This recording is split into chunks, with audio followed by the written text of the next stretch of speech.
하나님 말씀 먼저 받도록 하겠습니다. 하나님 말씀 로마서 4장 25절부터 5장 2절까지 세 절을 함께 이렇게 읽도록 하겠습니다. 시작. 예수는 우리 범죄함을 위하여 내어줌이 되고 또한 우리를 의롭다 하심을 위하여 살아나셨느니라. 그러므로 우리가 믿음으로 의롭다 하심을 얻었은즉 우리 주 예수 그리스도로 말미암아 하나님과 더불어 화평을 누리자. 또한 그로 말미암아 우리가 믿음으로 서 있는 이 은혜에 들어감을 얻었으며 하나님의 영광을 바라고 즐거워하느니라. 아멘. 오늘 본문의 주제는 화평을 누리자라는 제목으로 말씀을 증거할 때 실제로 하나님과 더불어 화평하시고 그 화평을 누리며 참된 평안과 행복 가운데 살아가시를 축복합니다. 여기 화평을 누리자, 여기 중심 주제는, 즉 명제는 구원받은 자는 누리는 삶을 사는 것이다. 구원받았다면 누리게 될 것이다. 목적, 동기부여가 뭐냐? 구원의 확신을 통하여 누리는 삶을 살게 하는데 목적이 있습니다. 무슨 말이냐? 이 설교를 딱 들으면 구원은 이런 거구나. 구원에 대한 본질을 깨닫게 되고, 구원의 본질을 깨달았으면 현상적으로 내가 무엇을 했거든 것이냐, 구원받은 하나님의 자녀로서 누리며 살아가는 거예요. 이걸 누린단 말이 뭐냐? 기뻐한다, 좋아한다, 감사한다, 자랑한다, 이런 뜻이 누린다, 이런 의미입니다. 제가 오전에 이 자존감과 열등감에 대한 개념 정리를 좀 했는데요, 오늘 시간에 서론 부분으로 본론을 들어가기 전에 내가 자존감이 있는지 자신감이 있는지를 깨달아야만이 내가 구원받은 것이 자신감에서 나온 건가 자존감에서 나온 건가, 내가 누리는 것이 자신감에서 나오는 건가 자존감에서 나오는가, 내가 나에게 속지 않기 위해서, 그리고 주변 사람들이 나를 속일 때 분별할 수 있도록 좀만 더 설명을 해 드리려고 합니다. 자, 자신감과 자존감이라는 것인데, 자신감이라는 것은 자신이 가지고 있는 능력치가 100이라고 했을 때 내가 비록 가지고 있는 건 50이지만 나는 70만큼 할 수도 있고 또 100만큼 할 수 있다는 마음에서 자신감을 가지고 있는 거예요. 지금 무슨 말이냐? 나는 언제든지 내가 100이라는 이 숫자에 대한 능력을 가지고 있으니까 언제든지 그 100을 난 사용할 수 있다라고 하는 이 자신감이 있는 거예요. 그럼 자존감이란 뭐냐? 내가 가지고 있는 능력이 20이건 10이건 100이건 외적인 요소와 전혀 상관없이 그대로를 자신의 그대로의 모습을 인정하는 것이 자존감입니다. 예를 들어서 내가 사업이 잘 돼도 자존감이 떨어지지 않고 교만하지 않고, 사업이 바닥을 쳐도 자존감은 떨어지지 않습니다. 그런데 자신감은 내가 실력 발휘할 때 잘 됐어, 그럼 당당해. 그런데 사업이 잘못됐어, 그럼 자존심이 확 떨어져서 고통을 당하게 될 정도로 힘든 거예요. 그래서 자신감과 자존감의 어떤 차이가 있냐? 자신감이라고 하는 것은 올라갈 때가 있고 내려갈 때가 있어요. 잘 될 때가 있고 안 될 때가 있어요. 성공할 때가 있고 실패할 때가 있어요.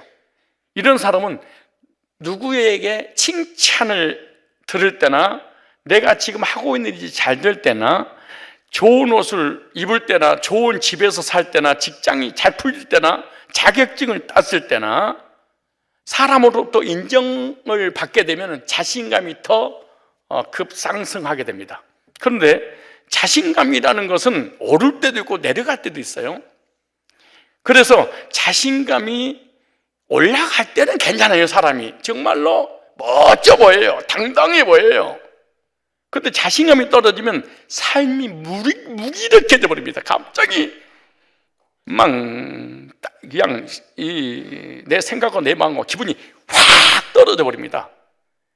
그리고 자신이 그렇게 자신감 있게 살다가 뭐가 잘 안 풀리면은 자신의 자신의 인생이 가치 없는 삶, 가치가 없다고 생각하는 거예요. 그리고 자기가 의미 없는 존재라고 낙심하고 절망하고 허망함을 느껴요.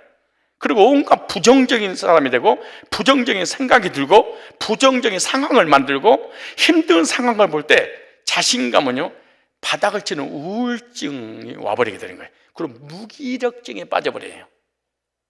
우리가 예수 믿고 구원받고 개념이 정리가 안 된 상태에서 구원의 확신을 가졌다고 하는 사람, 거의 자신감으로 신앙생활하는 사람 반드시 무기력증에 빠져요. 자존감은 자기 자신의 정체성에서 나오는 거예요. 내가 누구냐, 어떤 존재냐 라는 정체성에서 나오기 때문에 어떤 상황이든 그대로 받아들입니다. 이게 자존감이 나오는 거예요. 예를 들어서 누가 나에게 너무너무 이 자존감을 가지고 당당하게 내가 누군 줄 알아? 하나님이 사랑받고 구원받고 택함받은 존귀한 자야, 이렇게 팍 이렇게 살아가고 있는데 누가 병신 같은 놈, 누가 그랬어.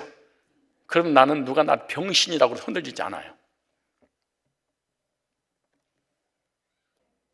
자신감에서 나온 당당함은 누가 나에게 핀잔을 주거나 단점을 얘기하면은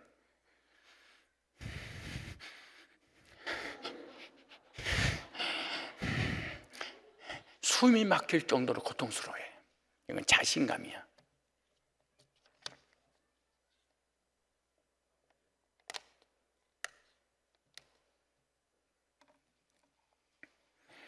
무슨 잘난 체 하고 있어도 괜찮아. 너는 무능력한 존재야. 난 능력 있는 존재야. 너는 왜 이렇게 못생겼어? 나는 세상에서 가장 잘생겼다고 생각합니다. 외부의 영향을 안 받아. 이걸 자존감 그래. 자신감은 외부의 영향을 잘 받아. 거지 같은 놈새끼. 이름 뭐라고 하세요? 나는 부유한 존재야.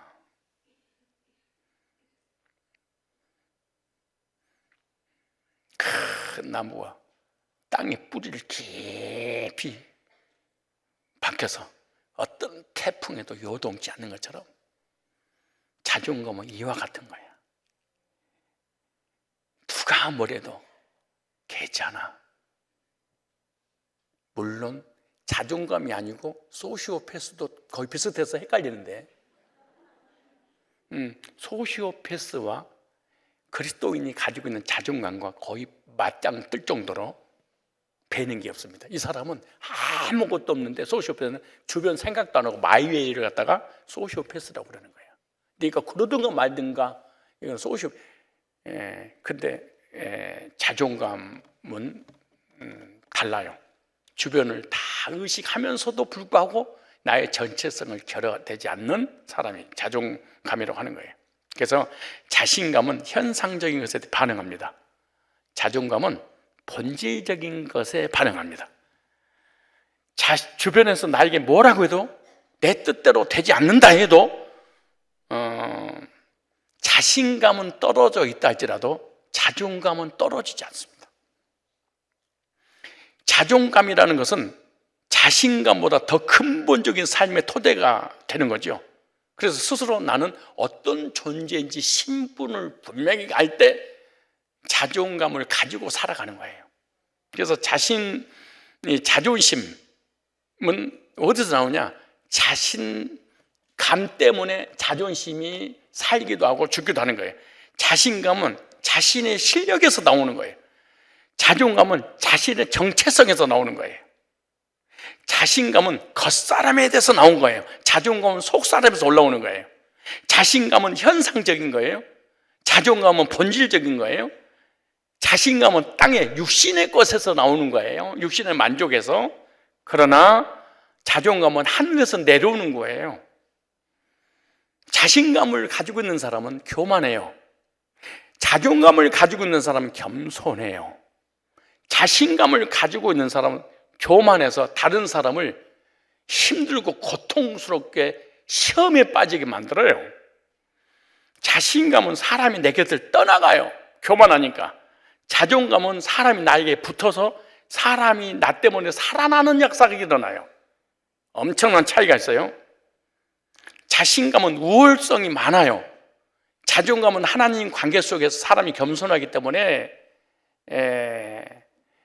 있든 없든 현상과 환경과 관계없이, 상황 관계없이 변함없이 살아가고 있는 거죠. 그런데 왜 자존감이 그렇게 중요하냐? 자존감이 없는 사람은 아무것도 할 수도 없고, 자신을 사랑하지 못하고, 사람을 사랑하지 못하고 힘들게 살아가요. 그래서 자기를 사랑하지 못하는 사람은 아무 일도 할 수 없습니다. 자존감은 자기를 사랑하는 사람입니다. 자존감은 자신의 가치를 인정하는 사람이에요. 그래서 자신감이 있는 사람은 하나님이 안 써요. 그리고 근데 그것을 자존감인 줄 알고 목사가 속아. 그래서 부목사를 세우고 장로를 세워. 반드시 목사가 당해. 왜? 자신감이 믿음 있는 것처럼 현상적으로 보이거든. 기도도 많이 하고 헌신도 하고 예배도 드리고 말씀도 잘 받고 헌금도 잘하고 막 이걸 자신감을 자존감에서 나오는, 정체성에서 나온 줄 알고 목사가 속아서 직분을 주면 그 직분을 가지고 그 권세를 휘둘러서 교회를 무너뜨린 거예요.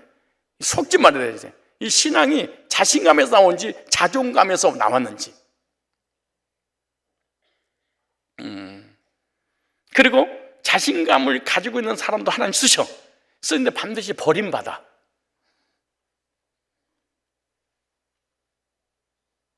하나님 쓰다가 버려버려. 그런데 자존감은 끝까지 하나님 앞에 쓰임받게 되는 거죠.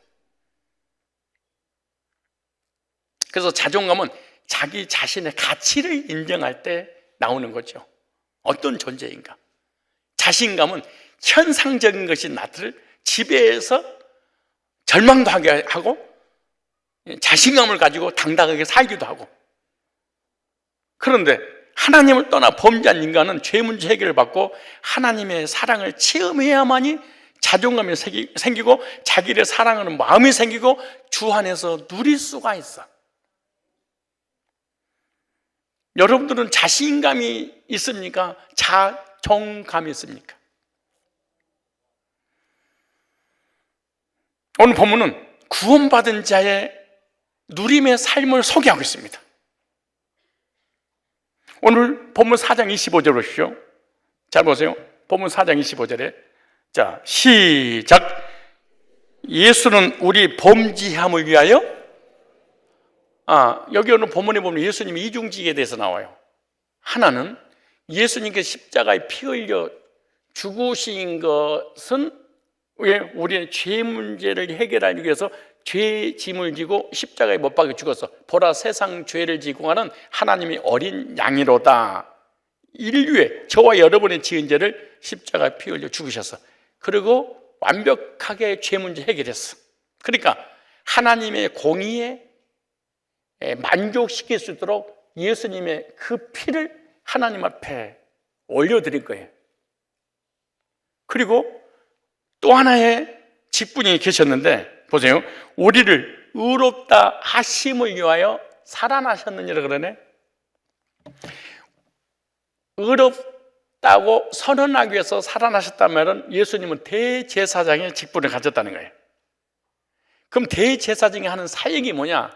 죄인들이 지은 죄를 대신해서 양을 잡아서 그 피를 가지고 휘장에 뿌리고 하나님 앞에 그 피가 중보 사역을 하는 거예요. 그리고 속죄수에 뿌리죠. 하나님 공의를 만족시켰잖아요. 그럼 하나님께서 그 공의를 이루심으로 죄 문제 해결해 주셨으면 이 지성소에서 쉐키나라고 하는 히브리어 하나님의 영광의 구름이 나타나서 휘장에 묻은 모든 피를 다 제거시키는 거예요. 하얗게 만드는 거예요. 백지를 만들어버리는 거예요. 이거 초자연적 역사지요. 그러면은 대제사장이 밖에 나와서 다 이루었다, 무죄 판결을 선언하노라. 죄인인데 죄 문제 해결됐으니 이제는 법적으로, 합법적으로 무죄를 선언하노라. 선언하는 사람이 대제사장이에요. 그런데 오늘 예수님께서 부활하신 이유는 의롭다 하시기 위해서 부활하셨느냐. 그럼 무슨 대제사장으로 네 죄가 끝났으니까 너는 죄인이 아니고 뭘한다? 의인이란다. 오히려 선언하려고. 그런데 여기서 예수님께서 십자가에 못 박혀 피 흘려 죽으신 어린 양은 다 믿어. 근데 부활도 믿어. 근데 부활의 의미는 몰라. 여기 문제야. 모를 정도가 아니고 아주 까마득하게 몰라. 다시, 예수님의 죽음과 부활을 안 믿는 사람은 아무도 없어. 다 믿어. 그런데 의미는 모르고 믿어. 예를 들어 예수님이 나를 위해 십자가 못 박혀 죽으시다가 3년 부활하셨습니다. 이 사실을 저는 믿습니다. 그러고 목사를 하고 장로를 하고 설교를 하고 다 해. 그럼 이래 물어. 그러면 죄인입니까? 의인입니까? 그럼 죄인이죠. 죄의 사선 사망이죠. 지금 죽으면 천국 가요, 지옥 가요? 지옥 가죠. 제 문제 해결 안 했는데 어떻게 하면 되죠? 회개하죠. 간절히 회개하죠. 다시 얘기합니다. 역사적인 부활은 믿는데 적용이 나한테 안 돼버리는 거예요. 그래서 교회를 다니고 예수 믿어도 구원받지 못하고 지옥 가버린 이유가 이 죽으심과 부활을 따로 봐서 그런 거예요. 예수님의 죽으심과 부활과 승천과 다시 오실 재림은 하나임, 구속사는 하나로 통째로 믿는 거예요. 그런데 반토막만 믿으면 안 돼. 예를 들어서 이런 거예요. 우리 범죄함을 위하여 십자가에 내어짐이 되고 죄 문제 해결해서 부활하신 목적이 뭐냐? 너는 죄인이 아니고 의인이란다 선언하려고. 어디에? 내 마음속에 지성소에 하나님 찾아와서 너 예수 믿니? 예, 믿습니다. 예수님 부활을 믿니? 믿습니다. 그럼 너는 죄 문제 해결됐으니 죄인이 아니고 의인이니까 의인은 영생 얻어. 그게 로마 4장 25절에 이렇게 믿었던 사람이 누구냐? 믿음의 조상 아브라함이었다 그렇게 말해. 자, 그 앞뒤 문맥을 보시면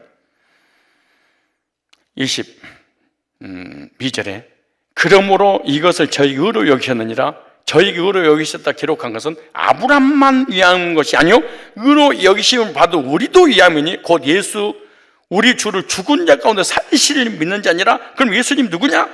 범죄함을 내어주고 우리를 의인 삼아서 영생 주려고 부활하셨느니라 이렇게 말씀하시는 거예요. 그러므로 예수님의 죽으심과 부활을 믿는다면 내가 죄 산 받았으니까 죄인으로 살아야 돼요? 의인으로 살아야 돼요? 의인으로. 그게 로마 4장 25절이에요.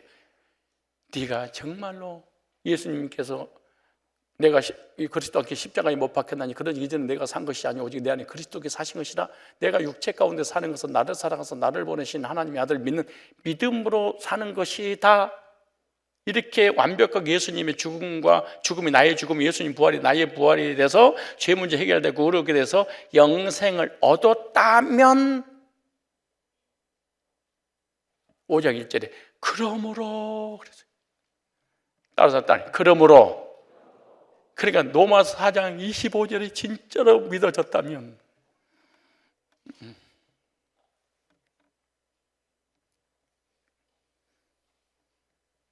5장 1절에 우리가 믿음으로 행위로 의롭다 하면 된 게 아니고 뭘로?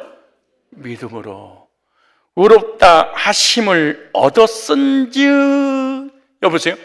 여기 아주 중요한 거예요. 우리가 예수님 죽으시고 부활을 믿었다면 의인이 될 거예요? 된 거예요?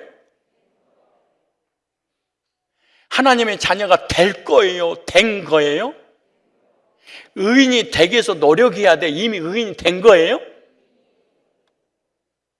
의인은 천국 가요? 지옥 가요? 자, 로마서 5장 1절 다시.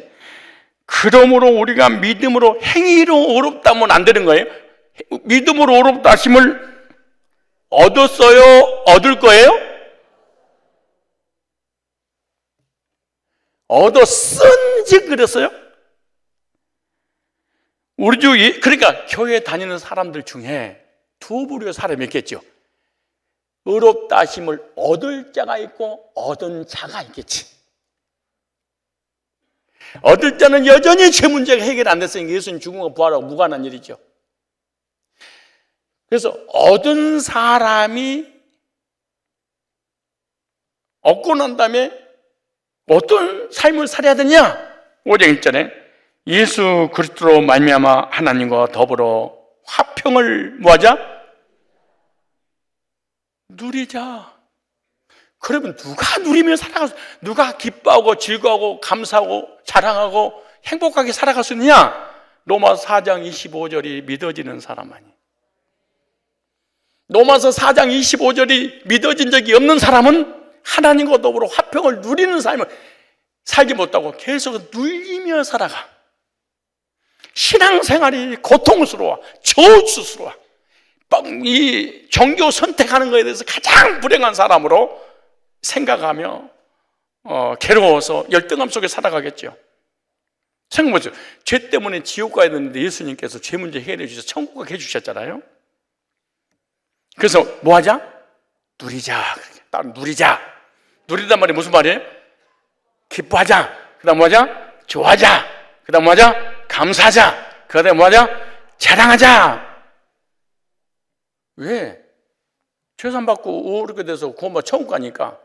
그 찬송가도 있죠. 오, 이 슬픔 주님 주신 것. 오, 이 슬픔. 이랬어요? 오, 이 기쁨 주님 주신 것. 오, 이 기쁨 주신 것. 그러니까 예수님이 죽으신 것 부활을 통해서 죄산 받고 오르게 된 사람에게 주신 이 기쁨. 이 기쁨을 주셨다면 누려야 되는데 무엇을 누리냐? 첫째, 오늘 5장 2절 보니까 하나님과 더불어 화평을 누리자. 죄인은 절대로 하나님과 화평할 수 없습니다. 그러니까 평안이 없습니다. 그러니까 기쁨이 없습니다. 그러니까 짓눌려서 살아가는 거예요. 그래서 율법주의나 성화주의나 행위주의나 구원을 이루어가는 이런 이단성을 가지고 있는 교리는요, 절대로 교인들 눌려서 할지 누리는 수는 없는 거예요. 5장 1절에 그러므로 이 접속사잖아요. 우리가 믿음으로 의롭다 하심을 얻을 것이 아니고, 그러니까 구원은 가봐야 하는 게 아니에요. 구원받고 율법을 지켜 성화돼서 구원을 이루어 나가서 구원이 결정되는 게 아니고 이미 의인 되었은즉 됐다면 우리 주 예수 그리스도로 말미암아 하나님과 더불어 화평을 뭐하자? 누리자. 예수님께서 십자가의 죽으심으로 하나님과의 관계를 화목시켜 주셨죠. 누리자. 화평이라는 것은 언제 오는 거냐? 관계에서 옵니다. 따라 화평은 관계에서 온다. 그게 무슨 말이냐? 행복과 불행이 관계에서 오는데 그 행복과 불행의 결정은 화평케 하는 뭔가 재물이 있어야 됩니다. 하나님, 우리 얘들이 학교 가기 싫어하는 이유가 뭔지 아세요? 학교에서 얘들한테 왕따 당해서 그래. 교회 오는데 교회 가기가 싫어. 왜 그런지 아세요? 친구들한테 왕따를 당해서 그래. 관계가 좋으면 학교를 가고, 선생님하고 관계가 좋으면 공부를 더 잘할 수 있어. 관계가 안 좋으면 학교를 다니기 싫은 거예요. 친구 만나기도 싫죠. 가정에서 부부 관계가 좋아야지 행복한 거예요. 관계가 좋아야 행복해. 교회 와서 성도하고 관계가 좋아야지 행복해요. 직장에서 직원들과 관계가 좋아야지 행복해. 교회 오면 목회자하고 관계가 좋아야 행복해. 성도의 관계가 좋아야지 행복한 거예요. 반대로 학교에서, 직장에서, 가정에서, 교회에서 관계가 안 좋아. 참 불행합니다, 이 사람. 우리 인간이 이 땅에서 가질 수 있는 거 다 가졌어. 근데 관계가 안 좋아. 사람과의 관계가 안 좋으면은 이 세상에서 가장 불행한 사람이 되고 마는 거예요. 예를 들어서 누군가와 갈등을 겪고 있다. 관계가 좋지 않다. 그래서 이런 사람은 관계가 좋은 사람보다 감기에 걸릴 확률이 2.5배랍니다.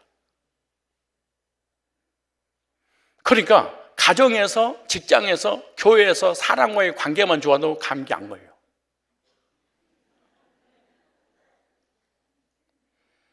통계가 나온 거예요. 타인으로부터 고립된 있는 것은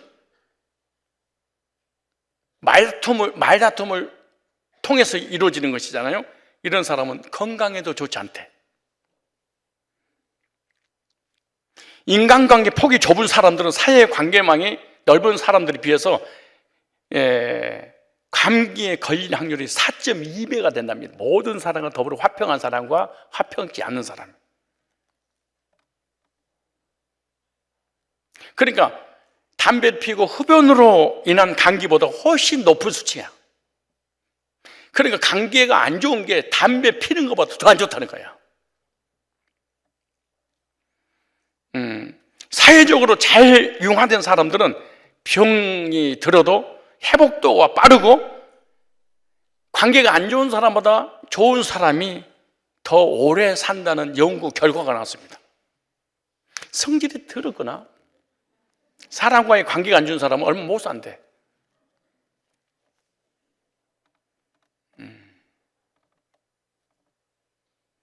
불신자들도요, 온순한 사람 있죠. 누가 뭐라고 하든 간에 관계없이 이렇게 마음의 평강을 유지하는 사람들, 이런 사람들 정말로 100세 이상 살더라고.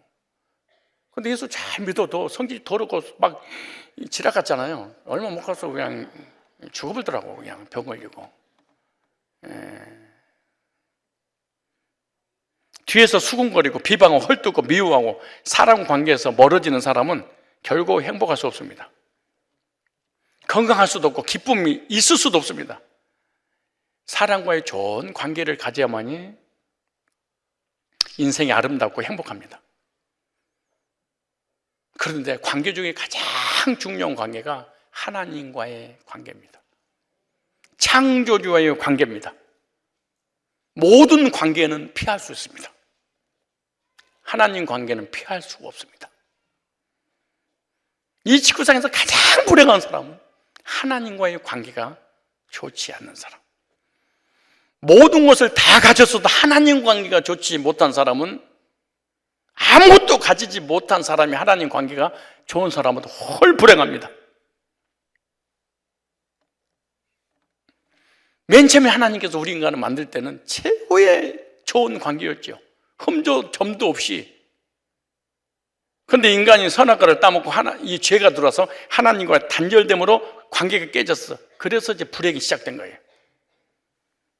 그런데 예수님은 이 땅에 오셔서 십자가로 하나님과 단절된 우리에게 성소와 지성소의 휘장을 제거하고 하나님을 향한 길을 내셔서 하나님과 화목하게 될 수 있는 관계를 이어주셨어요. 그 말씀 히브리서 10장 20절에 나옵니다. 20절에 그 길은 우리를 위해 휘장 가운데 열어놓으신 새롭고 산 길이요 휘장은 곧 저희 육체니라. 하나님과의 원수 관계가 휘장 대신 예수의 구속의 보혈을 통해서 죄사함과 구원받은 순간에 자녀의 관계로 바꿔주셨어요. 그러므로 예수님의 구속의 은혜로 속죄함을 받은 사람의 마음은 평강이 있기 때문에 하나님과 더불어 화평을 누리자 이렇게 말합니다. 하나님과의 관계가 회복되지 못한 사람은 화평을 누릴 수가 없습니다. 그래서 찬송가도 나 속죄함을 받은 후 한없는 기쁨을, 자 보세요, 기도하다고 예배드리다가 헌신하고 회개하다고 오는 게 아니에요.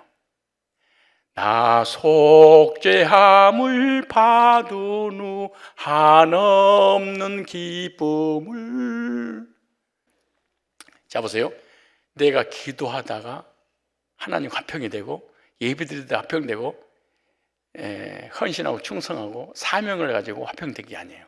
죄사함 받을 때 죄 문제가 해결되지 않는 사람은 하나님과의 원수지간이기 때문에 화평할 수가 없습니다.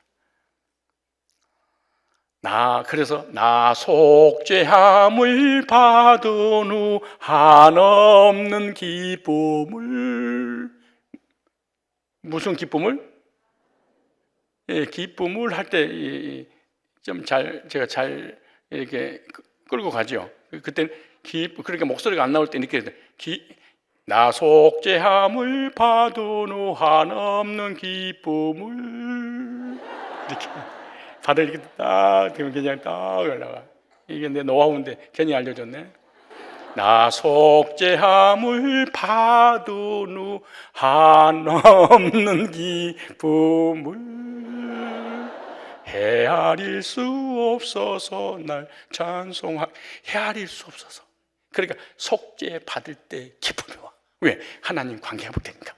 그러므로 하나님과 나 사이의 죄 문제가 해결되지 않으면 마음의 기쁨, 평안, 안식, 행복 불가능한 일이에요. 천하를 가지고 있어도, 세상 학문을 다 가지고 있어도 절대로 이론적으로 구원이라고 단어는 쓸 수 있어. 그러나 마음에 평안 없어요. 그랬 때문에 교인들이 불신자보다 더 부정적이고 더 비판적이고 더 원망불평 더 잘하고 물고 뜯고 씻고 하는 이유가 뭔 줄 아네? 죄삼 받은 적이 없는데 이론적으로 받은 줄 알아버려. 자기가 자기에게 속아. 저번 시간 제가 말씀드렸나? 상상 임신. 똑같이 입덧하고 똑같이 배불러오고 진찰 해보니까 진짜로 임신했다는 거 20%가 과학이 증명이 됐어. 근데 보니까 상상 임신입니다. 그럼 그냥 풍선 바람 빠지듯이 푸샤 빠져. 여러분들이 상상 구원을 받으면 바람 빠지듯이 신앙생활 행복이 없어져 버려. 이 상상 구원이면 그래. 다시 나 속죄함을 받은 후 한없는 기쁨을, 이 기쁨이 속죄함을 통해서 오는 거예요.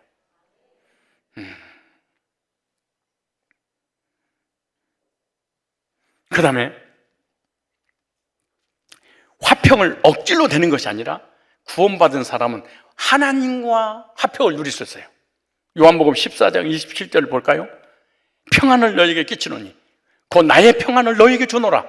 내가 너에게 주는 것은 세상이 주는 것 같지 아니하느니, 남편이 주는 것이 아니야, 아내가 주는 것이 아니야, 부모님이 주는 게 아니에요, 권세를 가지고 있는 지식이 주는 게 아니에요. 이거는 하늘에서 하나님이 속죄 받을 때 주신 평안이야.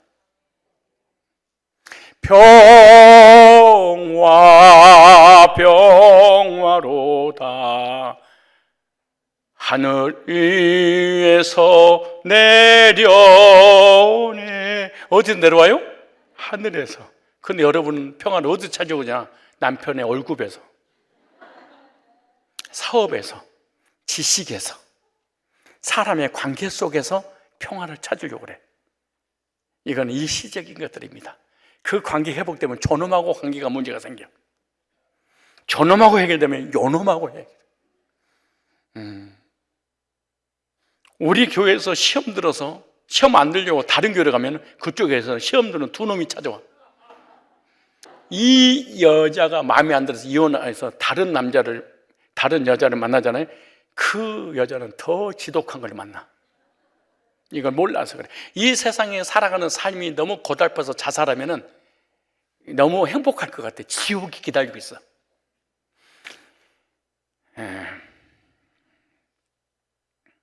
이런 모든 관계는 진정한 행복을 가져다 주지 않아. 진정한 평안을 내가 너에게 평안을 주노니 이 평안은 세상에 주는 것 같지 않니? 너희는 마음에 근심도 말고 두려워하지 말라. 죄산 받고 심판 면제받아서 하나님과의 관계가 회복되어 천국 백성이 되었기 때문에 하나님과 더불어 화평을 누릴 수가 있는 거죠. 죄산 받았습니까? 나 속죄함을 받은 적 있어요? 주의 말씀 받은 그날. 근데 꼭 구원 받았냐고 물어보면은 꼭 그래. 환상을 봤는데요, 음성을 들었는데요, 입신했는데요, 회개했는데요, 눈물을 흘렸는데요, 꿈을 꿨는데요, 율법을 지켰는데요. 나는 뭔 놈의 구원이고 불교적 구원도 아니고 이거는 무당 구원도 아니고, 내가 구원 간증할 때 죄의 문제가 해결되는 그거하고 연결되지 않는 구원은 그건 가짜예요. 그건 하나님 믿든 예수도 믿든 성경을 믿든 관계없이 예수님의 보혈로 복음을 듣고 죄삼으로 연결되지 않는 구원은 다 가짜입니다. 주의 말씀 받은 그날 참 여러분, 주의 말씀 받은 그날 참 기뻐요? 참 슬퍼요? 왜냐? 자, 시작. 주의 말씀 받은 그날 참 기쁘고 복되도다. 이 기쁜 말 못 잊어서 온 세상에 전하노라. 누가 전하는 거 볼까요? 기쁜 날, 기쁜 날, 주 나의 죄 다 씻은 날. 덜 씻었어요? 다 씻었어요? 덜 씻었으면 슬플 수 있고 괴로울 수 있겠는데 어떻게 씻어요? 다 씻은 날, 이 날 있어요? 이 날이 있어야지 구원이야. 예를 들어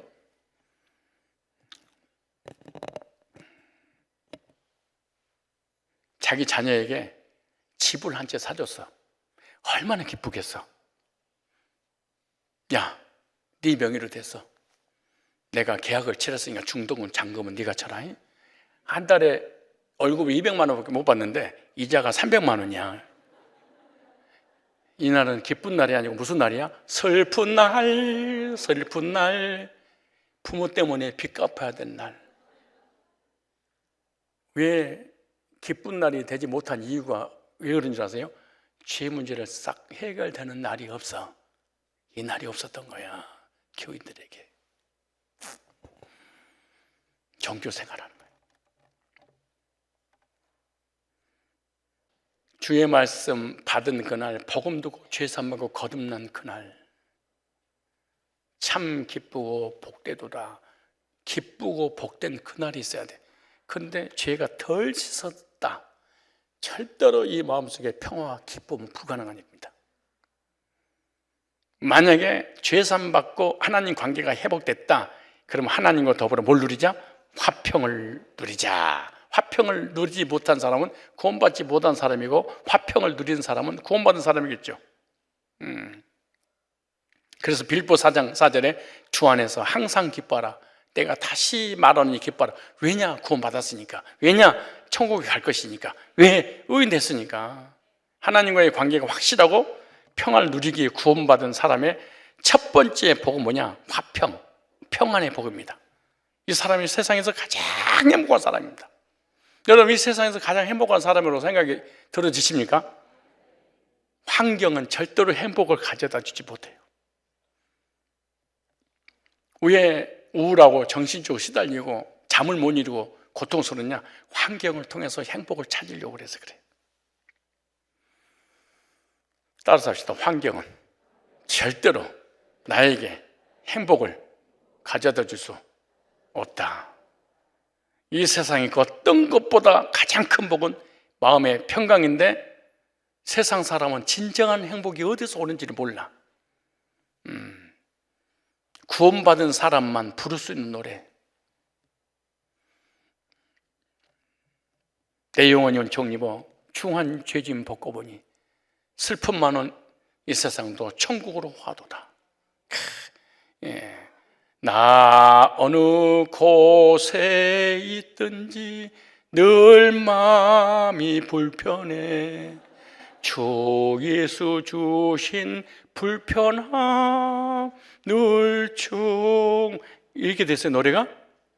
그럼 불러야지. 시작. 나 어느 곳에 있든지 늘 마음이 편하다. 주 예수 주신 평안함 늘 충만하도다. 나의 마음속이 늘 평안해. 나의 마음속이 늘 평안해. 악한 죄 파도가 많으나 마음이 늘 평안해. 언제 우리 마음이 평안할까요? 오늘 10절에, 로마서 5장 10절에 이렇게 말합니다. 10절 시작. 곧 우리가 원수 되었을 때 그 아들의 죽으심으로 말미암아 하나님으로 더불어 화목되었은즉 화목된 자로서 더 그의 살리심을 인하여 구원을 얻을 것이니라. 속죄의 확신을 가질 때 화평을 누릴 수가 있다고 말씀드렸습니다. 죄로 인하여 하나님과 원수되었던 우리가 주님의 보혈로 죄 사함받고 의롭게 됐어요. 그래서 속죄의 경험을 통하여 화평을 누릴 수 있다. 그래서 하나님과의 관계가 속죄를 통해서 회복되는 거잖아요. 그때 하나님께서 우리에게 평안을 주시는 거예요. 확실한 소망으로 화평을 누리는 저와 여러분이 되시길 바랍니다. 구원받은 사람은 지옥 형벌을 면한 사람이기 때문에 천국에 확실한 소망을 가질 수가 있습니다. 즐거워하고 기뻐하고 감격 속에 살아가시기 바랍니다. 큰 두 번째, 무엇을 누릴 것인가? 첫 번째는 화평을 누리자, 두 번째 기쁨을 누리자 그랬습니다. 자, 2절에 오늘 5장 2절이에요. 시작. 또한 그로 말미암아 우리가 믿음으로 서 있는 이 은혜에 들어감을 얻었으며 하나님의 영광을 바라보고 즐거워하느니라. 다만 이뿐 아니라 우리가 환난 중에서 즐거워하느니 이는 환난이 인내를, 인내가 연단을, 연단이 소망을 이루는 줄 압니다. 여기 이 영광을 바라보고 여기 뭐 아니라 즐거워하느니라. 이 즐거움이 다른 말로 기쁨이잖아요. 기쁨과 즐거움을 누리는 삶입니다. 왜냐? 어떤 환난과 시련과 고난이 와도 소망이 있기 때문에 즐거워하는 거예요.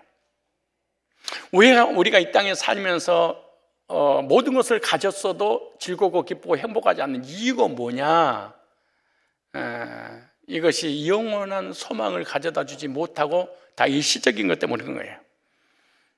위대한 천국의 소망이 있기 때문에 하나님의 영광을 바라보고 시련도 기쁨으로 즐거움으로 이겨낼 수 있는 것이요. 5장 3절 보세요. 5장 3절 다시 시작. 다만 이뿐 아니라 우리가 환난 중에도 즐거워하나니 이는 환난이 인내를, 인내가 연단을, 연단이 소망을 이루는 줄 알미라. 이렇게 말했어요. 바울은 믿음으로 하나님의 은혜에 들어가게 된 즐거움이 복음으로 인해서 복음 때문에 예수 믿는다는 이유 하나로 받게 되는 이 핍박과 환난보다 훨씬 큼을 강조하고 있는 거예요. 그러니까 이 천국의 그 기쁨이 이 땅에 어떤 슬픔도 이겨낼 수 있대. 천국에 대한 소망이 어떤 시련도 고난도 이겨낼 수 있대. 암도 이겨내고 사업이 망해도 이겨내고 직장에서 잘렸어도 이겨내고 이 땅에서 당하는 모든 고난을 이겨낼 수 있는 것이 천국의 소망 때문이다 이렇게 말해. 그러니까 예수 믿고 죄 사먹고 구원받아서 천국에 소망이 있다 이게 답니다 사실은. 그리고 여기 나오잖아요. 환난을 통하여 연단을 받아요. 무슨 말이냐? 환난을 통하여 연단을 받게 되면 하나님의 사랑을 더 깊이 체험하게 돼. 그래서 예수 믿고 구원받은 사람들은 환난과 고난 중에도 인내하며 기쁨으로 즐거움을 누리게 된다 이렇게 말해요. 그래서 우리가 이 땅에 살면서 환난을 당하면 당할수록 천국에 대한 소망이 더 확실해집니다. 이 땅에 사는데 나에게 시련과 환난이 없어. 그럼 절대로 천국에 대한 소망을 우리가 갖는 게 불가능한 일이에요. 결혼 날짜를 잡아놓고 결혼식을 준비하는 그 처녀 총각이 주님을 삼하고 천국을 소망하겠어요? 로또가 당첨이 됐는데 그 은행에 돈 찾으러 갈 250억을 돈 찾으러 가려고 하는 그 사람이 천국을 소망하겠어요? 30년 동안 적금 들어서 아파트 50평짜리를 딱 사서 내일 입주하는데 천국을 소망하겠어요? 경영학을 졸업하고 최고 회사에 취직을 해서 출근하려고 앞둔 그 사람이 천국을 소망하겠어요? 천국에 대한 소망은 연단을 통과하지 않고는 소망하지 않아요.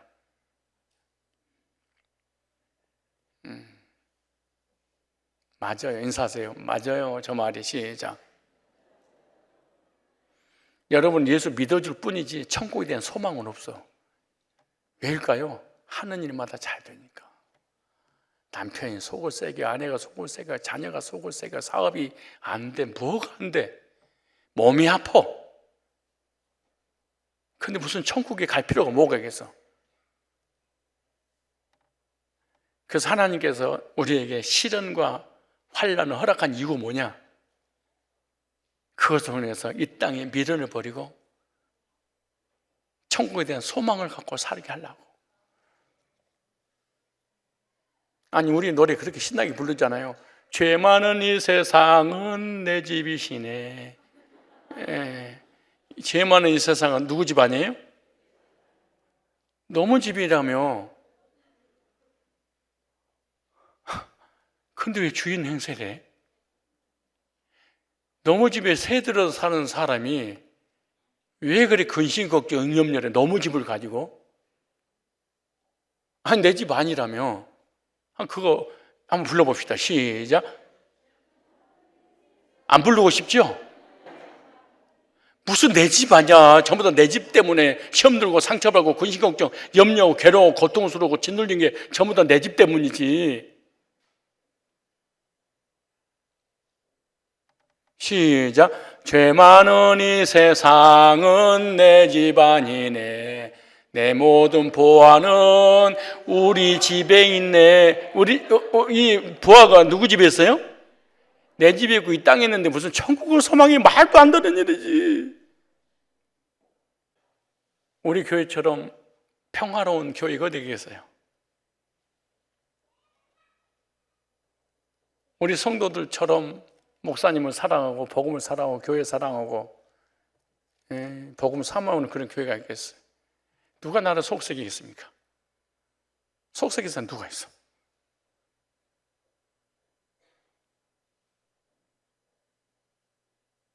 이렇게 평화로운 교회가 어디가 있어? 계속 목회하고 싶을까요? 천국 가고 싶을 것 같아요, 제가. 여러분 한번 생각해 보세요. 목사님 천국 안 가고 싶겠다. 우리 성도님들 나 제네시스 사줬지. 쟤네들 탔던 걸 내가 탈지 어떻게 알았어?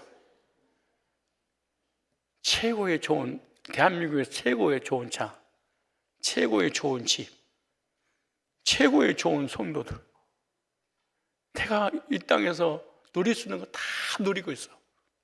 천국 가고 싶을까요? 안 가고 싶을까요? 이 사실을 얘기해 보세요. 가고 싶겠어요? 안 가고 싶겠어요? 안 가고 싶어? 나를 뭘로 보는 거야 지금?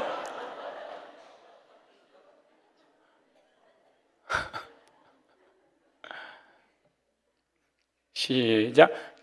내가 오늘 왜 이러냐? 시작. 죄 많은 이 세상은 내 집 아니네. 내 모든 보화는 저 하늘에 있네. 저 천국 문을 열고 나를 부르네. 나는 이 세상에 정들 수 없도다. 주님 같은 친구 없도다. 저 천국 없으면 나 어떻게 하나. 저 천국 문을 열고 나를 부르네. 나는 이 세상에 정들 수 없도다. 왜 우리가 힘들고 고통스럽고 그런 환난이 왔을 때 소망이 사라지고 짓눌리냐? 이것을 가지고 나의 것을 채우려고 해서 그런 거예요. 욕심 때문에. 그래서 베드로전서 1장 7절에 이렇게 말합니다. 너희 믿음의 시련이 불로 연단하여도, 우리의 믿음을요 불로 연단한대. 용광로 속에 집어넣어버린대. 없어질 금보다 더 귀하여 24K를 만들기 위해서 용광로 속에 4번, 5번 넣어서 불순물 다 제거한대잖아요. 순금 만들려고. 우리의 믿음을 이렇게 온전한 믿음 만들려고 하나님께서 환난과 시련과 고난과 역경을 허락하신대. 이 속사람이 견고한 믿음을 가지고 하나님 품에 천국을 소망하며 살게 하려고. 예수 그리스도 나타나실 때 칭찬과 영광과 존귀롭게 하랍니다. 그래서 인내는 믿음을 가지게 만듭니다. 환난 중에 인내할 수 있는 것은 뭐냐? 소망이기 때문에 그렇습니다. 그래서 사랑하면 수고할 수 있고, 믿음이 있으면 역사가 나타나고, 소망이 있으면 기다릴 수가 있습니다.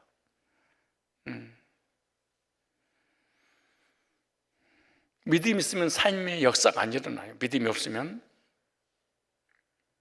사랑이 없으면 하나님과 사람 앞에 수고하기가 싫습니다. 일하기가 싫습니다. 천국에 대한 소망이 없으면 이 땅에서 인내하는 게 힘듭니다. 그런데 믿음도 소망도 인내도 다 뭐하고 연결됐냐? 주님의 복음을 통하여 하나님 관계가 회복됨으로 말미암아 주어진 것들입니다. 구원받은 이후 심령에서 우러나는 하늘의 기쁨을 누리며 살아가는 사람들이 하나님과 합격해 된 사람입니다. 저와 여러분 정말로 구원받았다면 세상으로부터 주어지는 기쁨이 아니라 하나님께서 주시는 이 기쁨으로 천국을 소망하며 살아가야 될 줄로 믿습니다. 그래서 구원받은 사람은 더 좋은 천국의 영광을 바라보기 때문에 남편이 또 아내가 사업이, 직장이, 환경이 어려움이 온다 할지라도 절망하지 않고 낙심하지 않고 승리할 수 있습니다. 이 세상보다 더 좋은 세상이 있으니까 구원의 기쁨을 누리며 삽시다. 구원받은 사람 누구나 하늘의 기쁨을 누리게 됩니다. 충만한 기쁨을 누리는 복된 그리스도인들의 삶이 되시기를 축복합니다. 세 번째, 뭘 누릴 것이냐? 감사를 누려라. 화평을 누리고 기쁨을 누리고 감사를 누리고, 오늘 15절이 이렇게 말합니다. 15절부터 17절까지. 자, 5장 15절 17절이에요. 자, 시작. 그러나 이 은사는 그 범죄와 같지 아니하니 곧 한 사람의 범죄를 인하여 많은 사람이 죽었은즉 더욱 하나님의 은혜와 또는 한 사람 예수 그리스도의 은혜로 말미암아 선물이 많은 사람이 넘쳤으리라. 또 이 선물은 범죄한 한 사람 말미암은 것 같지 아니하니 심판은 한 사람 인하여 정죄에 이르렀으나 은사는 많은 범죄라니 의롭다 하심의 이름이니라. 한 사람이 범죄로 인하여 사망이 그 한 사람 말미암아 왕노를 하였은즉 더욱 은혜와 의의 선을 넘치게 받은 자들이 한 분 예수 그리스도로 말미암아 생명 안에서 왕노릇하니라. 한 사람으로 말미암아 죄가 들어오고 죄 때문에 사망을 당하고 지옥 가야 되고, 둘째 아들 예수님을 통해서 의가 전가돼서 우리가 의인돼서 영생을 누리게 되죠. 그러니까 뭐해라? 감사하며 살아라. 감사를. 그래서 구원받은 사람만이 할 수 있는 것이 있는 것이 본질에 근거한 감사입니다. 화평을 누리고 기쁨을 누리고 하나님 감사합니다. 왜냐? 구원받은 자는요 너무나 큰 구원의 선물을 받았기 때문에 그렇습니다. 한 사람 예수 그리스도의 은혜로 말미암아 선물을 가리키는 말씀인데 15절에 보세요. 은사와 범죄와 비교되고, 여기 16절에는 은사와 시판이 비교됐잖아요. 그런데 은사는 값없이 주는 용서입니다. 심판은 엄격한 공의로운 하나님의 공의에서 심판을 받는 거잖아요. 그런데 하나님의 공의로 심판하신다면 우리는 하나님 앞에 설 수 있는 사람 아무도 없습니다. 그런데 예수 그리스도 안에서 죄사함 받고 의롭게 됐기 때문에 우리가 하나님과의 화평을 누리며 감사할 수 있는 것이 15절, 16절입니다. 의롭다 하심의 선물을 받았다 이렇게 말해요. 그 다음 17절 보세요. 다시 17절 시작. 한 사람이 범죄로 인하여 사망이 한 사람 말미암아 왕노라 했은즉 또 은혜에 의해 선물을, 의인되는 선물이에요. 넘치게 받은 자들이 한 분 예수 그리스도 안에서 예수 그리스도 말미암아 생명 안에서 무슨 노릇? 왕노릇. 생명 안에서 왕노릇 한단 말이 영생이라는 얘기입니다. 영생. 그럼 보세요. 로마서 6장 23절을 한번 읽어보세요. 시작. 죄의 삭은 사망이요 하나님의 은사는 그리스도 예수 우리 주 안에는 뭐지라? 영생이니라. 예수 믿고 죄사 먹고 오르게 된 사람에게는 영생을 주셨습니다. 넘치는 선물을 받았으니까 넘치는 감사를 해야 되겠죠. 그래서 하나님께 용서받은 자는 특징이 있는데 하나님 감사합니다. 선물을 받았으면 감사해야 되겠죠. 여러분 감사의 삶을 살고 있습니까? 구원의 은혜를 늘 찬송하고 감사하며 누리는 삶을 사는 우리들이 되어야 될 줄로 믿습니다. 뭘 누릴 것이냐? 마지막 네 번째입니다. 오늘 20절, 21절 보겠습니다. 20절, 21절 시작. 율법이 가입한 것은 범죄를 더하게 하려 함이라. 그러나 죄가 더한 곳에 은혜가 더욱 넘쳤나니 이는 죄가 사망에서 왕노를 한 것 같이 은혜도 또한 의로 말미암아 왕노를 하여 우리 주 예수 그리스도로 말미암아 영생에 이르게 하였느니라. 은혜를 누린다. 그래서 하나님과의 관계가 회복된 사람은 하나님께서 베풀어 주신 은혜를 받았으면 누려야 돼. 그래서 구원받은 사람이 은혜를 누린다 이 말이 무슨 말이냐? 좀 다른 쪽으로 해석하면 구원받은 사람도 넘어질 수 있다 그 말이에요. 뭐 할 수 있다?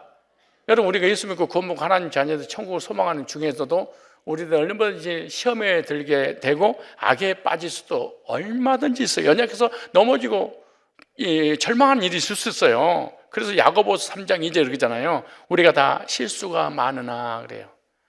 뭐가 많아? 실수가 많으나. 육신의 연약함으로 넘어지고 실수하기도 해요.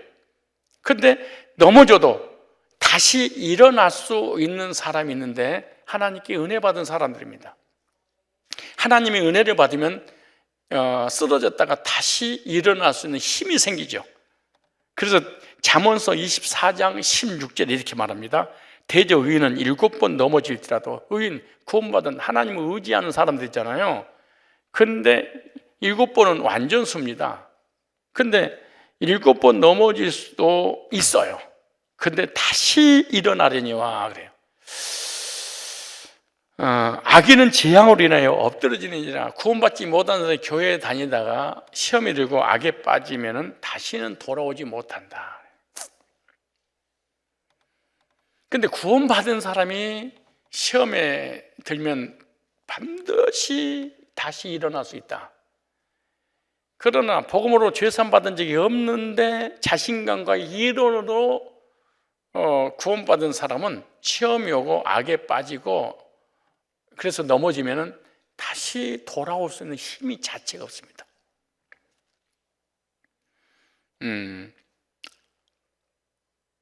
우리 한번 성경을 찾아볼까요? 히브리서 4장 16절을 한번 보겠습니다. 히브리서 4장 16절. 자, 14절부터 16절 함께 읽겠습니다. 시작. 그러므로 우리에게 큰 대제사장이 있으니 성천하신 자 곧 하나님의 아들 예수시라.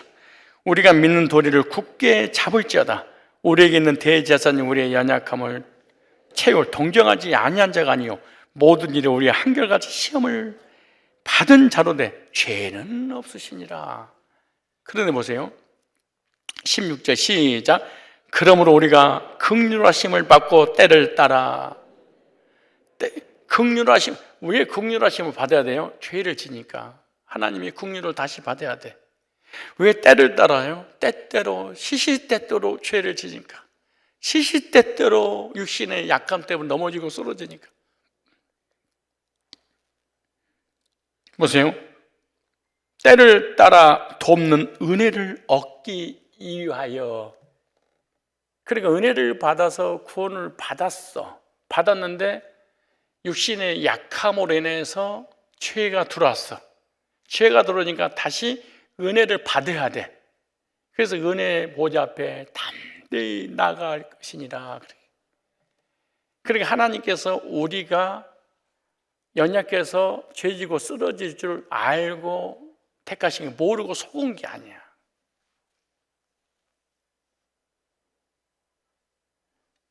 그래서 하나님 앞에 너무 완전한 존재가 되려고 하게 되면은 우리 신앙은 나락에 떨어지고 바로 다시 회복이 안 돼. 일어날 수 있는 용기가 안 생겨.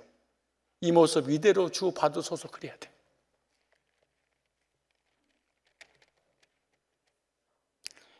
은혜 보좌 앞에 담대히 나간다. 은혜를 누가 주시냐? 대제사장인 예수님이.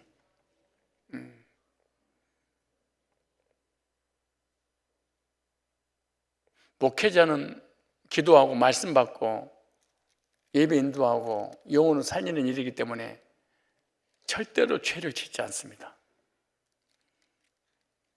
라고 생각할 수도 있어요. 하나님이 성도를 인도하기 위해서 목회자를 세웠는데 그럼 어떤 성도 중에서 어떤 사람을 목회자로 세웠을까? 어떤 사람은 믿음이 좋고 도덕일조적으로 깨끗하고 거룩하고 완벽한 사람을 세웠을까? 이런 사람에게는 은혜의 보좌가 필요가 없죠. 근데 은혜의 보좌가 더 필요한 사람을 세웠다고 그래. 무슨 말이냐? 5장 1절을 봐보세요. 히브리서 5장을 봐보시면 그 말씀이 자주 나와요. 시작. 대제사장마다, 일반 제사장도 아니고 전도사, 강도사도 아니고 누구의 대제사장이니까 구약에 지금으로 얘기하면 목회자 정도 되겠죠. 지성소에서 하나님을 독대하는 사람이 대제사장이잖아요. 일반 제사장은 성소까지밖에 못 들어가니까 대제사장마다 하나님과 1대1로 독대해서 이스라엘 백성들의 죄 문제를 해결해 줘야 될, 정말로 경건해야 될 사람이야. 그래, 하나님의 영광으로 덮어져 있어야 돼. 도덕과 윤리적으로 정말로 깨끗해야 돼. 진짜 흠도 점도 없어야 돼. 진짜 욥 같은, 고넬료 같은 삶을 살아야 돼. 그런데 목회자를 구약에 대제사장을 세웠고 신약에 목회자를 세웠는데, 자, 시작. 대제사장마다 사람 가운데서 대제사장 목회자가 하늘에서 내려온 게 아니네.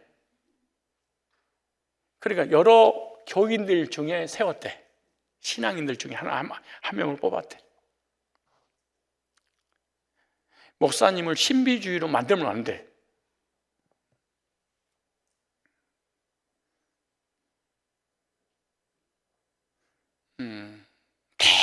대단한 존재로 생각하면 안 돼. 그렇다고 안 대단하다고 그러면 또 안 돼. 목사님 화장실 갈까 안 갈까요? 나는 선생들은 안 간 줄 알았어. 목사들은 가도 내가 목사니까. 방귀도 안 낀 줄 알았어. 난 정말 우리 선생들을 그렇게 어렸을 때 그렇게 봤지. 근데 내가 선생하고 결혼했어. 결혼했다고 왜 웃어요? 결혼했다니, 이건 기타닝이지. 근데 나는 왜 이렇게 몸매 관리를 잘하냐? 밥을 그렇게 먹어도 그 이유가 있어요.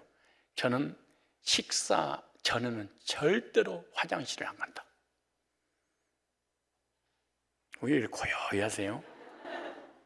그래서 저는 식전에는 아무리 화장실 가고 싶어도 꼭 참습니다. 그리고 밥을 어거지로 먹습니다.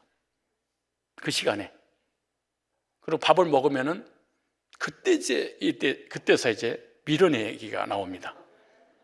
그러면은 그동안에 차여 있으니까 밥을 조금밖에 안 먹게 돼.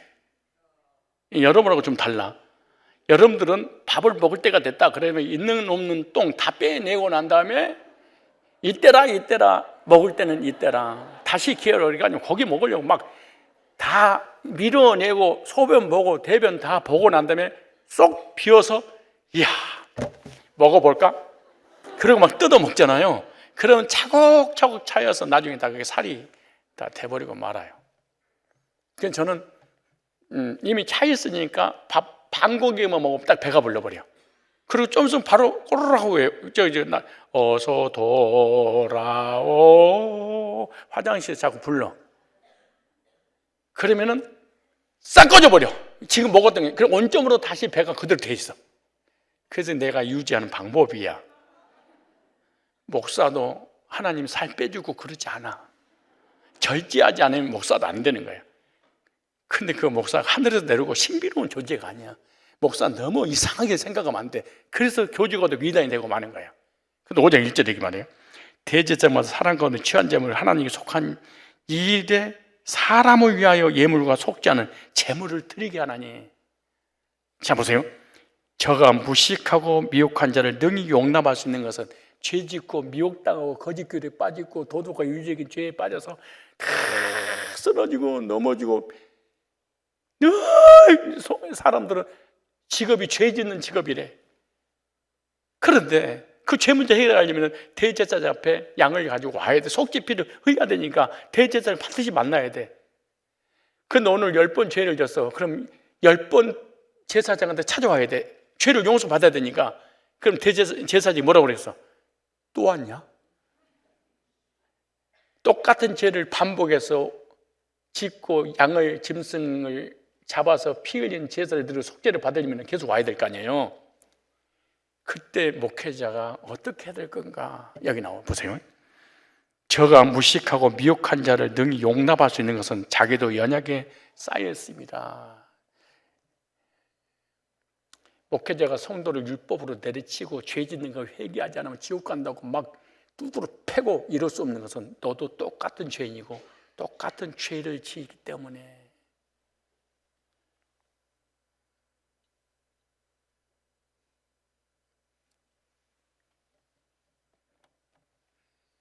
그럼 이렇게 말해. 이름으로 백성을 위하여 속죄의 죄를 드림과 같이 또한 자기를 위하여 드릴 것이 마땅하니라. 백성들이 죄 문제를 해결해서 양을 잡은 것처럼 너도 잡아야 돼. 예, 너도 죄를 졌으니까 해결해야 되지 않겠냐? 이렇게 말씀하시는 거죠.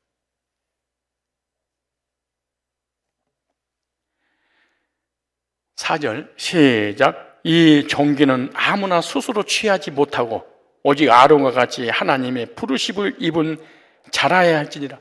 아론과 같이 대제사장으로 하나님께서 택해 주셔야 돼. 그게 이제 목회자가 돼. 근데 아론 누구냐? 이스라엘 200만 명을 우상 숭배하도록 금송아지 만든 장본인이야. 기가 막힌 일이지. 그러니까 죄인 중에 괴수를 목사로 세운 거야.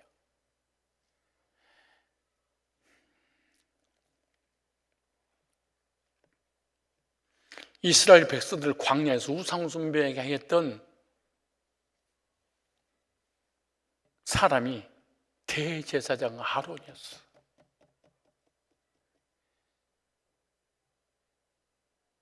그렇다면 죄지고 우상 숭배하고 타락하고 하루에 수십 번씩 죄를 지은 사람이라 할지라도 누구에게 나오면은 대제사장 앞에 나오면 언제든지 책망하지 않고 그대로 받아서 하나님 앞에 제사를 드리게 하기 위해서 100번 죄를 져도 몇 번 용서를 해야 돼? 100번 다. 1000번은 1000번 다.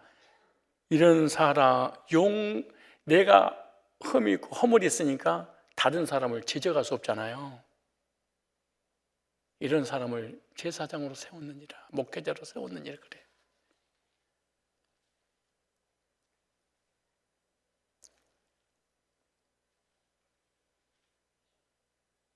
따뜻합시다. 아, 실망이야.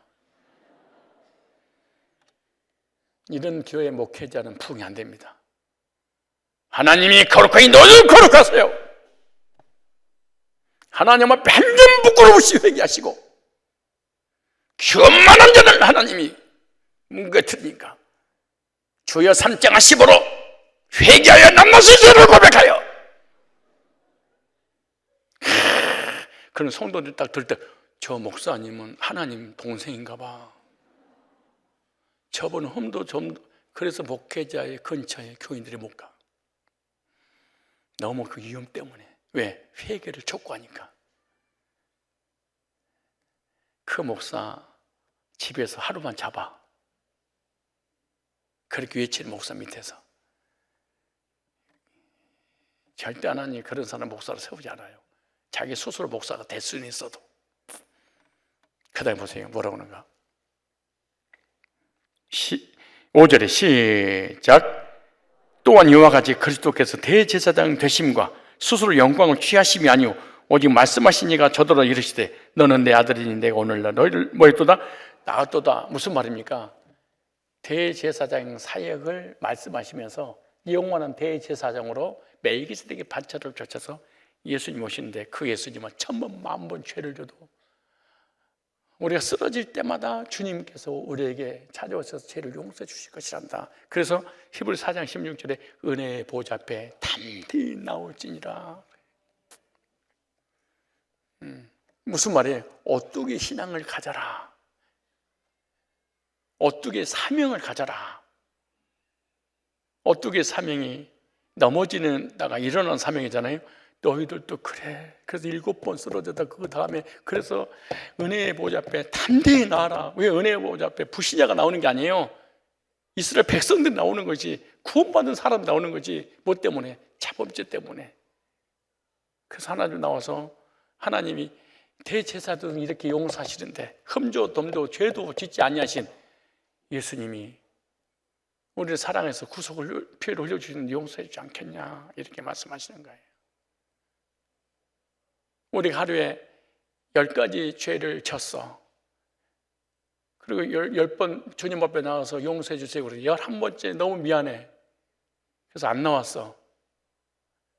그래야 될까요? 그래도 11번째 나와야 돼요?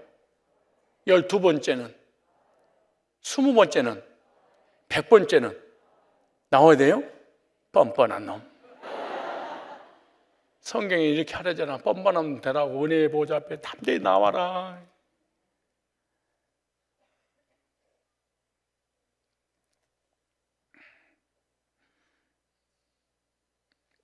로마서 11장 29절 찾고 그 다음에 또 찾겠습니다.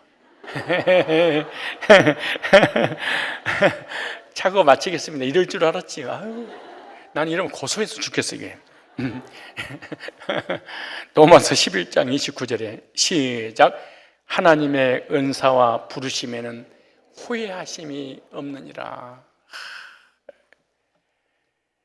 저와 여러분들 하나님이 택하셔서 복음을 듣고 구원받아서 지금까지 인도하시는 그 가운데 구원받고 나중에 우리가 죄질 있고 죄짓는 그런 모습 보고 주님이 한 번도 후회한 적이 없대. 야, 내가 잘못 선택했구나. 이런 적이 없대. 한 번도 후회한 적이 없대. 우리는 일생을 살면서 평생 후회하는 거예요. 부모님 만난 후회하고, 대한민국에서 태어난 후회하고, 누구를 만난 후회한 거, 교회 만난 후회하고, 전부 후회투성이야. 근데 우리 주님은 영원전에 택하셔서 우리를 구원하시려고 계획을 세우시고 복음도 구원받게 하고 하나님 자녀 삼으시고 난 이후에 우리가 쓰러지고 넘어지더라도 하나님은 내가 잘못 선택했고 후회한 적이 없대. 즉 다른 말로 한 번도 나에 대해서 실망하신 적이 없대.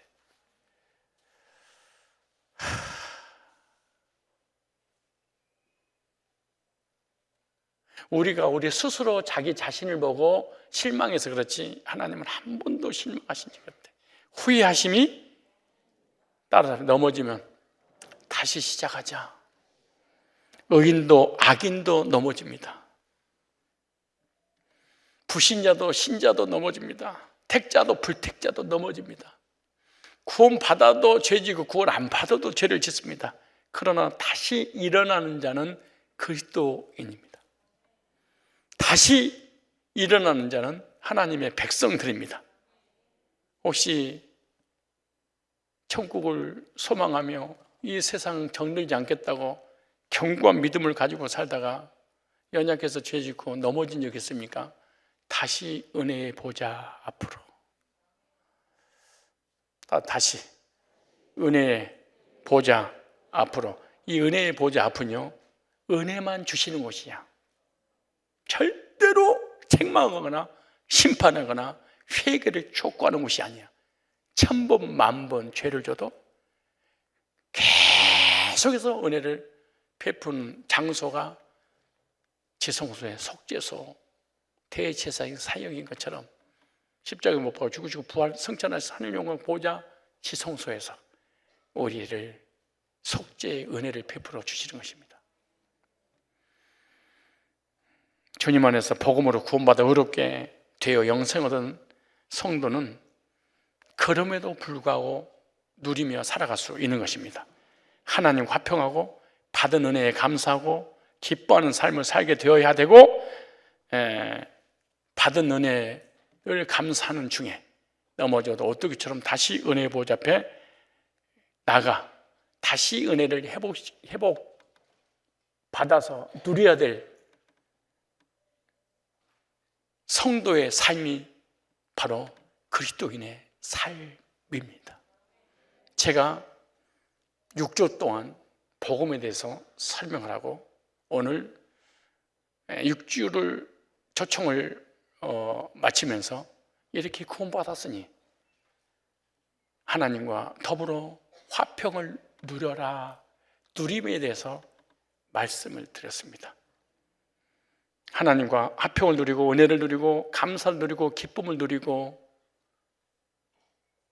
누리는 중에 쓰러지고 넘어지거든 다시 복음 앞으로, 은혜 앞으로 담대하게 나와 은혜의 회복이 되어서 감격 속에 누리다가 우리 하나님의 품 안에서 영원히 안식하며 살아가는 저와 여러분들이 다 되시기를 주 예수 그리스도 이름으로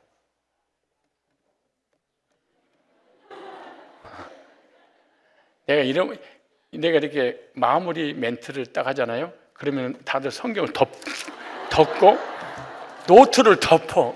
참나, 야, 진짜 그러는 게 아니에요. 통밥만 다 늘어가지고. 그거 맞죠? 벌써 종이 성경 자꾸 잠기고 있어. 축복을 축원하면서 다음 성경 구절을 보면 얼마나 실망을 하겠어요. 이 시간에 기도하겠습니다. 우리 하나님 앞에 예수님의 죽음을 통하여 나의 모든 죄가 날 때부터 죽을 때까지 해결돼서 죄 문제가 끝난 순간 예수님의 부활하심으로 나를 의롭다고 선언해 주시고 의인이 되어서 천국에서 영생복락 누릴 수 있도록 신분을 바꿔 주심으로 하나님 안에서 정체성을 찾고 자신감이 아니라 자존감을 가지고 어떤 시련과 환난과 고난과 역경이 온다 할지라도 하나님과 화평을 누리며 받은 은혜에 감사하고 기뻐하는 삶을 살 뿐만 아니라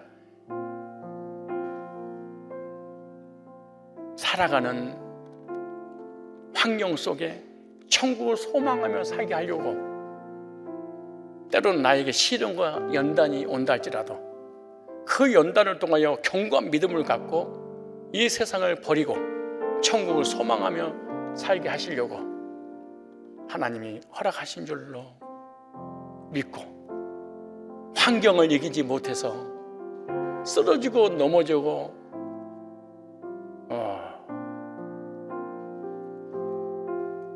낙심될 때 우리 주님은 우리에게 이렇게 말씀하십니다. 내가 그럴 줄 알았어. 그럼에도 불구하고 나는 단 한 번도 너를 선택하고 구원하고 난 다음에 너에 대해 실망한 적도 없고 후회한 적도 없어. 괜찮아. 그래서 내가 필요하지 않냐. 은혜의 보좌 앞에 담대히 나오려. 1000번이고 10,000번이고 쓰러지고 넘어진다 할지라도 일어나지 못해서 은혜의 보좌 앞에 못 나와 멸망하는 자보다 그래도 불구하고 오뚜기처럼 퍼뜩 일어나 은혜의 보좌 앞에 나와 은혜를 갈망하는 그들에게 준비하신 은혜가 있다고 그 모습 그대로 나오라고 말씀합니다. 우리는 6주 동안 이 놀라운 천국의 만나인 구속의 복음을 듣고 이 구원의 놀라운 은혜를 경험을 했습니다. 이제는 누리며 살아가야 될 것입니다. 무엇을 누릴 것인가에 대한 원리도 전했습니다. 그럼에도 불구하고 우리는 쓰러질 것입니다. 괜찮습니다. 하나님, 이 모습 이대로 은혜의 보좌 앞에 담대히 나갈 것입니다. 뻔뻔하게 담대하게 은혜 받으러 갈 것입니다. 내 자신을 보고 포기하지 않게 하옵소서. 내 자신을 보고 실망하지 않게 하옵소서. 나인 것 때문에 내 신앙이 무너지는 일이 없도록 하나님 말씀 붙잡고 복음 앞으로 다시 달려가겠습니다. 주님이 나를 보고 후회하지도 않고 포기한 적이 없는데 내가 나를 보고 실망해서 포기하고 무너져 버릴 때가 너무 많습니다. 주님, 오늘 말씀을 들었습니다. 이 모습 이대로 나아갑니다. 천국 가는 그날까지 은혜의 보좌가 필요합니다. 주님, 저를 붙잡아 주시옵소서. 우리 각자 기도하고